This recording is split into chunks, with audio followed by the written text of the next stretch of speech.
Let's take a look at Monday in the NBA, preview the games that are on, streaming options, how the schedule plays out, and listen to Michael Bolton. Thanks, Josh. It's Michael Bolton here, and it's time for another episode of the Locked On Fantasy Basketball Podcast. Let's get to it. Let's get to it, indeed. You are Locked On Fantasy, your daily NBA fantasy podcast. Part of the Locked On Podcast Network, your team every day. Hello and welcome to the Locked On Fantasy Basketball Podcast, brought to you by Basketball Monster. My name is Josh Lloyd and it's Mitochondrial Eve, not Mitochondrial Steve. I'm also the lead fantasy analyst at basketballmonster.com, and today's episode is brought to you by Game Time. Download the Game Time app, create an account, and use the code LOCKEDONNBA for $20 off your first purchase. Thank you also for making Locked On Fantasy Basketball your first listen every day, but also for making Locked On Podcast Network the #1 sports podcast network. Thank you for doing that. Great. I love it. We're at 90k subs here as well on YouTube, so thank you for getting me there. Let's get to 100. All right, we're talking about the games coming up here for Monday, the beginning of week 4 in the NBA, and it's a 9-game slate. So, let's just take a look at how these games currently profile to play out. I want to play out. Look, this is the schedule's going to be, unless we get some sort of weird snow type scenario. These are the 9 games. The Trailblazers at the Magic. That is a standard 7 p.m. Eastern start. Then we've got Lakers, Hornets, Wizards, Pistons, Cavaliers, Heat, Spurs and Bulls, Bucks and Mavericks, Pelicans and Suns, Timberwolves and Jazz, and Hawks and Clippers. That is the full slate of games. The last game being a 7:30 p.m. Pacific tip-off. So again, a little bit of a later time on that one. Let's go through where we're currently sitting with statuses and injuries of these players. Always a good idea to check in on these things, of course. Scoot's going to be out for the Blazers. Jalen Suggs, it is a back-to-back for Orlando. Jalen Suggs is going to play on Sunday, meaning that we don't expect that he's available on Monday, meaning that Mr. Black is an option for you. And maybe in deeper formats, you go to Tyus Jones, but the other players are going to have to step up into larger roles. And I do expect that Black is starting in that one. The next game is the Lakers and the Hornets, and we got some updates here. So there's a few things we didn't know. We didn't know whether LaMelo Ball was going to play, and he's not. So we are officially annoyed. This is officially a problem. Obviously, I don't even remember seeing him get hurt on this ankle this time. Are his ankles just done? That's honestly where I think we have to start. And I've been resistant to that idea. Because every time that something happened, it was like, okay, we can see why they're doing this and why this is happening. But now it's just like, are they cooked? I fear that. I'm very worried about it at this point. LeBron's going to be out on the Lakers side. Gabe Vincent's going to be out. Austin Reeves is questionable for the Lakers, so maybe he's returning. And then Colin Sexton missed the last game. He's off the injury report. But they did add Miles Bridges onto it. And we still have no Brandon Miller. So I'm not really sure what they're getting at the moment or what's actually going on. Are they actually being this struck down? I don't know, but they are things to watch. Now, if Miles Bridges is out, their power forward stocks are very thin. You might get Liam McNeely playing 25 minutes. Like, is Sion James, can he play up? Not really. Will Diabate play next to Cuckbrenner? I guess so. The big Hulk? Maybe. Does that mean Plumlee's in the rotation? Does old mate Tijan Salan get a G League recall? Their power forward stocks are thin. There's not much going on there. So there are some potential opportunities opening up, but also some worries about how that is going to look. It also, of course, with LaMelo still out, it helps the big Areola Concadibble.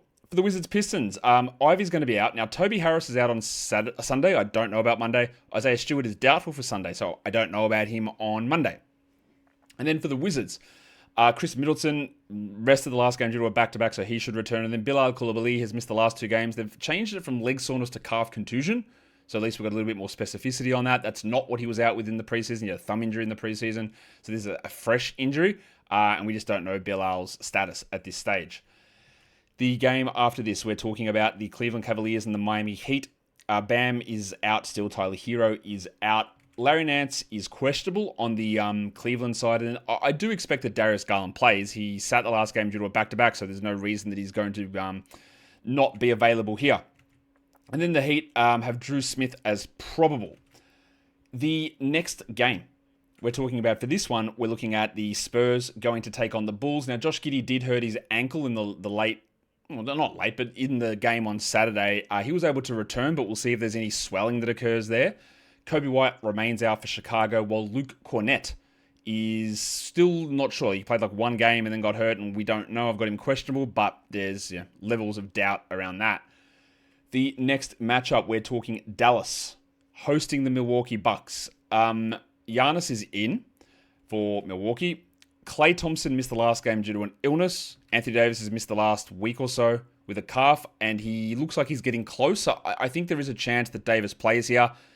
We don't really have the same information on Derek Lively, so it doesn't feel like Lively's as close to being available. So I've put Lively as doubtful, and Davis is questionable for this one.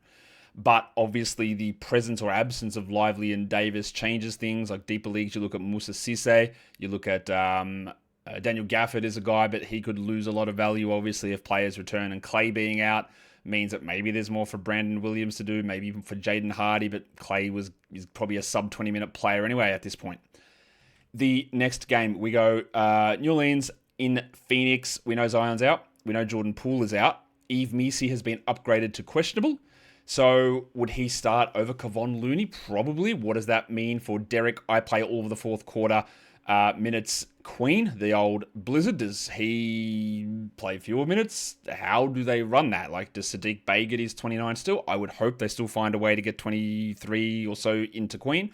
But again, the only way he's done that is by playing the entirety of the fourth quarter for 3 straight games. So I hope that's not what they're relying upon to get us there. The next game, we've got Minnesota and Utah. Terrence Shannon is out. We know Walker Kessler remains out. And Dante DiVincenzo, he's got the face mask on. They just keep listing him as in, but like, okay, he's playing. That's great. We got that news. And then the last game of the day is the Atlanta Hawks and the LA Clippers. Kawhi's out.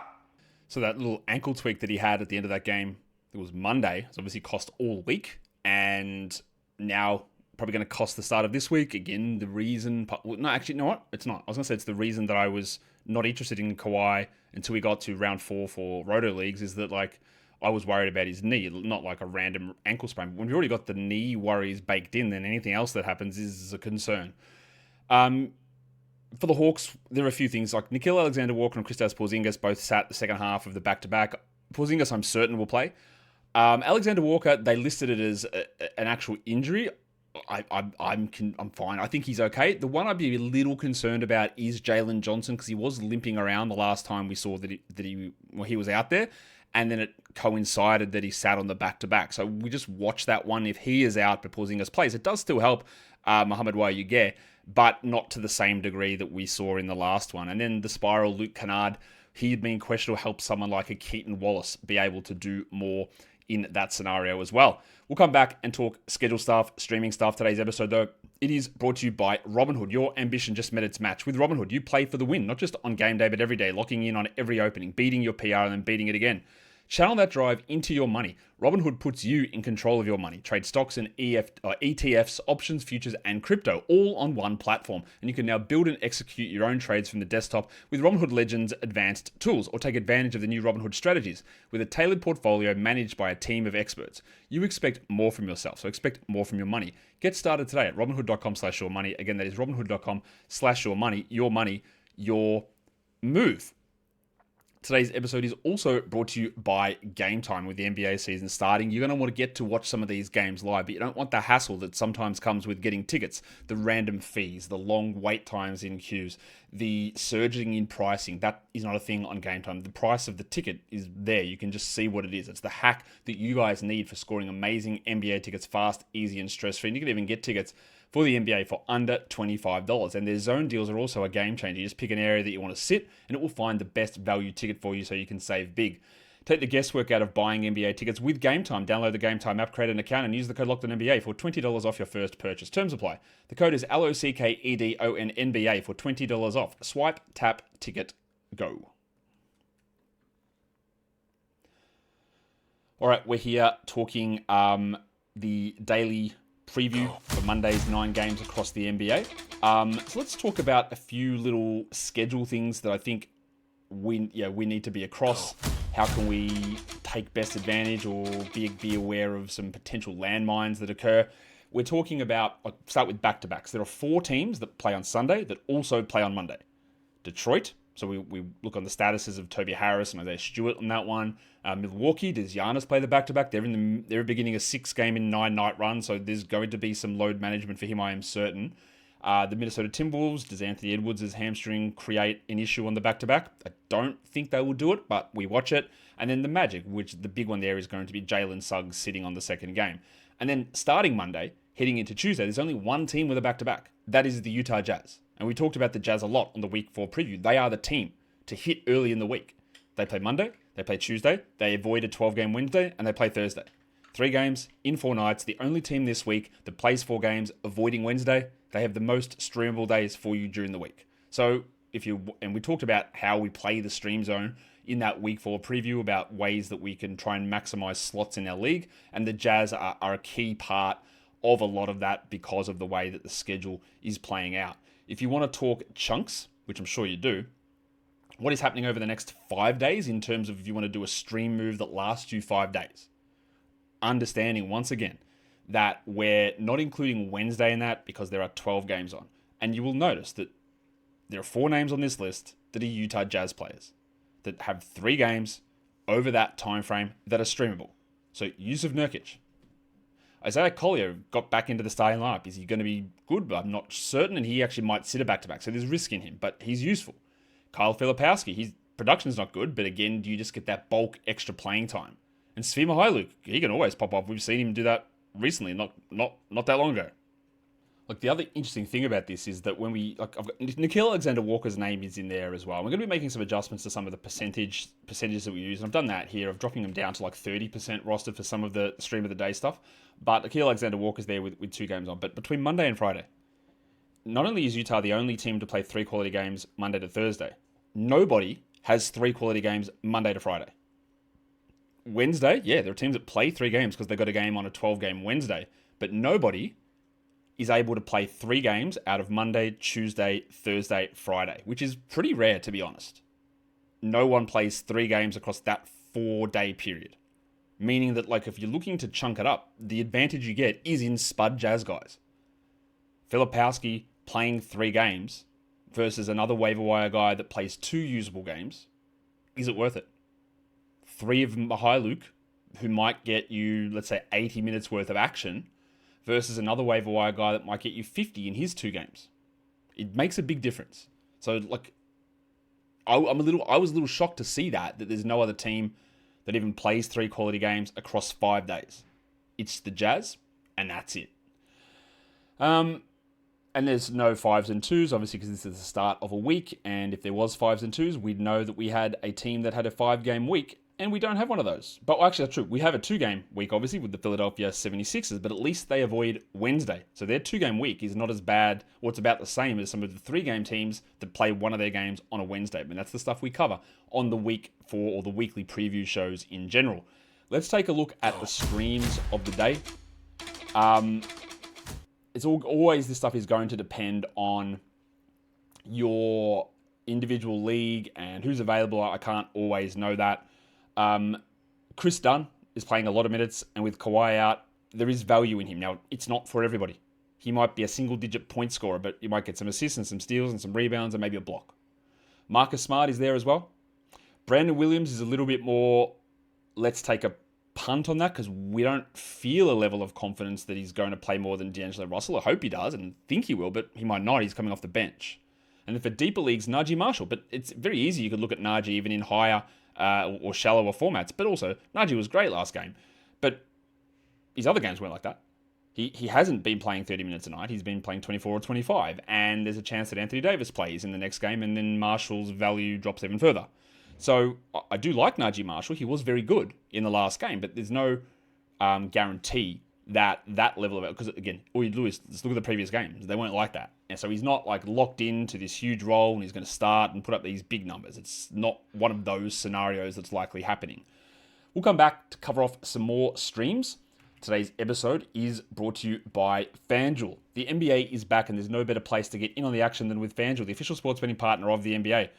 Even if you miss the start of the games, you can get in, you can check who's playing well, who's riding the hot, well, you can ride the hot hand, and they've got live bets to bet on who will score next, fourth quarter comebacks, all of that sort of stuff. You can even combine your live bets in a same game parlay for a shot at a bigger payout. It keeps you on your toes. It keeps you using your knowledge and your ability to watch what's going on and maybe even get more of that payout money. Right now, FanDuel is giving new customers $300 in bonus bets when your first $5 bet wins. So go to FanDuel.com to sign up and play your game with FanDuel, the official sports betting partner of the NBA. And don't forget to gamble responsibly. All right, let's get into some more streaming talk, a little bit more specificity. As I said, I'm trying to bring down some of the numbers where we were using 35% on Yahoo, and I think I'm going to start using 30% now, especially with that revelation that I saw this morning that Walker Kessler is still, I said 63, he's actually 67% rostered on Yahoo. 67. 6-7. Like, really? That many leagues just not doing anything? So I've gone to 30 now. 30% as a waiver cutoff for a standard 12-team format. If we're looking 10-teamers, again, I do like Chris Dunn, Marcus Smart, steals heavy, Colin Gillespie with the absence of, well, the assumed absence of Jalen Green, I'm certain he's out. Mr. Black is there with the absence of Jalen Suggs and Gary Trent in Milwaukee. And that could be a game, honestly, that Giannis does not play, which would boost Trent up a little bit, just a few more shot attempts and just get you a little bit more in terms of scoring. For 12-team formats, we're going Isaiah Collier's there. Now, someone asked me the other day, a lot of people on the mailbag show, man, are we adding Nikola Jovic with Bam getting hurt? And I said, no, I don't know why we would do that. I don't think he's going to play backup center. We didn't play any backup center in the game. Bam got hurt, right? Then the next game, when Bam was out, Jovic was under 20 minutes again. I went, okay, I was right to say that's a silly pickup, right? Okay, my read on Spoelstra's plan was right. And then, of course, yesterday, Ware placed 23 as the starting center. Jovic shoots 65% from the field, scores 29 points or whatever off the bench and plays 29 minutes ago. Okay, cool. What? They just went incredibly small. They play with no backup center. They didn't even play with a starting center for most of that game. And Jovic got those minutes. So is he a run to grab guy? Like, I honestly have no faith in that. We've got two games. One of them he was great. One of them he was terrible and played under 20 minutes. Is it the last game? Like, is that more indicative? I'm not sure. One thing we know is don't trust Spoelstra. It's going to change quite a bit. But I just didn't believe that Jovic would be able to would start playing 30 minutes a night. And he didn't, and then he did. So I want to see that. But anyway, that's a side point, like 12-team stream. Like, yeah, cool. Duncan Robinson. Bobby Portis is down to 35% rostered because he has not been good. But this is an opportunity to stream him in, and you would hope you do something with it, maybe. And then Cole Anthony, also not a bad stream for 12-team formats. For deeper category leagues, we can look at all of those guys we said, but then Brandon Williams, Najee Marshall, Lonzo Ball, Drew Smith, a Steel's legend, and then Javonte Green in Detroit. Now, some of you may not even know that Javonte Green signed to Detroit. He's a guy that played for the Pelicans last season, had some moments, played for the Bulls in the past. He's been around a lot of different spots. But if they're going to be missing Tobias Harris, if they're going to be missing Isaiah Stewart, Green could start. It might be Holland, but it could be Green. And he can be at times a high efficiency player with steal numbers. And it's just an extra opportunity push that we might get in this particular spot. For points leagues, start with Yahoo points and streaming. Jeremiah Fears sits at like 18% rostered. He just probably should be on a roster anyway. Davion Mitchell, Isaiah Collier, the returning Dylan Brooks, who's been dropped, rightfully so. You can go probably and re-add him, especially on a streaming spot. And then Marcus Smart is there as well. And then lastly, we go to ESPN points leagues. We take a look at some of the streaming options there. Yusuf Nurkic is still widely available, and he should not be, so you can go ahead and have a look at him. Royce O'Neal, Dylan Brooks. Royce O'Neal just should be rostered as well. Dylan Brooks, Isaiah Collier, and Colin Gillespie. And that is a preview for Monday. What I want to do, though, is I probably should go check this. I'm going to go check the Walker Kessler roster percentage on ESPN. All right, so Kessler's at 49 on ESPN. So is that indicating to me that ESPN leagues are more active than Yahoo? Because they're down to 66 now, and ESPN's at 49. Does that either suggest that Kessler wasn't drafted in ESPN leagues, which I don't think is true, or that people have been more active in dropping him? That's a huge turn up. If that's the case, if Yahoo's just padded their numbers with fake and inactive leagues, that is a concern. If this remains the way it is, that is something to watch. All right, you know what to do here. You thumb, you double bang, you comment. Let's get to 100k subs. Let's keep the audio listens rolling along, guys. We are done here. Thank you so much for listening, everyone. See ya.